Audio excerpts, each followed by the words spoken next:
दोस्तों, जब कभी भी आपके मन में कुछ बुरा करने का ख़्याल आए तो उसे कल पर डालें। और जब कभी भी कुछ अच्छा करने का ख़्याल आए तो उसे आज ही कर डालें। नमस्कार दोस्तों, ट्रांसफॉर्मिंग इंडिया में आप लोगों का फिर से स्वागत है।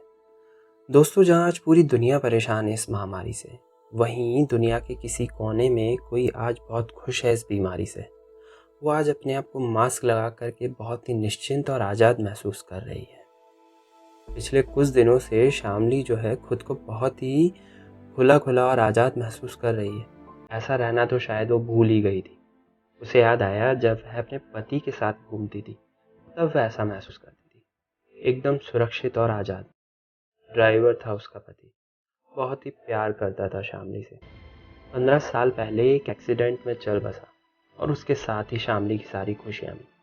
बीमार माँ, 2 महीने का मकान का बकाया किराया और 3 माह की दूध पीती बच्ची विरासत में छोड़ कर गया था उसका पति। मात्र 19 साल की तो थी तब शामली। उसके सारे अरमान और जिंदगी के रंग धीरे धीरे उसकी शादी के जोड़े के साथ घर के एकमात्र संदूक में बंद होते गए। कुछ समय जरूर लगा उसे अपने आप को संभालने में, लेकिन वह वक्त के साथ अपने आप को बदल सकी। माँ बाबा ने तो उससे कई बार दूसरी शादी करने के लिए कहा, लेकिन अपनी गोद में अपने पति की छवि को देख करके वह इस विचार को मन से त्याग देती।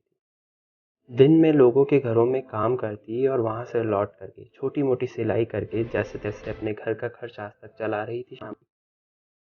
बेटे के गम में सास भी जो है ज्यादा दिन ना जी सकी, और फिर तो वह शामली के लिए उसकी बेटी ही उसकी पूरी दुनिया बन गई। लेकिन जब कभी पति के बगैर अकेले बाहर निकलने पर उसे पता चला कि बाहर की दुनिया उसकी बेटी की तरह मासूम और निश्चल नहीं है।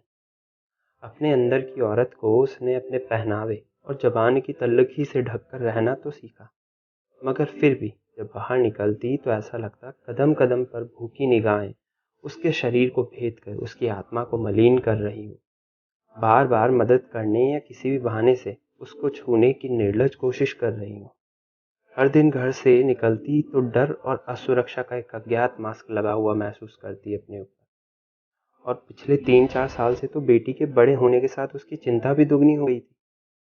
मगर जब से पिछले दिनों नई विदेशी बीमारी आने की वजह से सरकारी लोगों ने जब सब कुछ बंद करने का हुक्म दिया, तो शामली बाहर जाकर दूध, पानी, राशन लाते समय कुछ निश्चिंत महसूस कर रही थी। वह घूरती निगाहें, अनचाहे छूने की कोशिश करते हाथ, अश्लील इशारे, फफ्तियाँ करते चेहरे, सब जैसे गायब हो गए हों इस धरती से। 15 साल बाद अपनी आत्मा पर लगा मास्क हटाकर घर से बाहर निकल रही थी शामली। मुंह पर लगे कपड़े के मास्क को छूकर मन ही मन मुस्कुरा रही थी शामली, और उस मास्क को हाथ लगाकर वह बोल रही थी, कुछ मास्क अच्छे होते हैं। थैंक यू सो मच दोस्तों।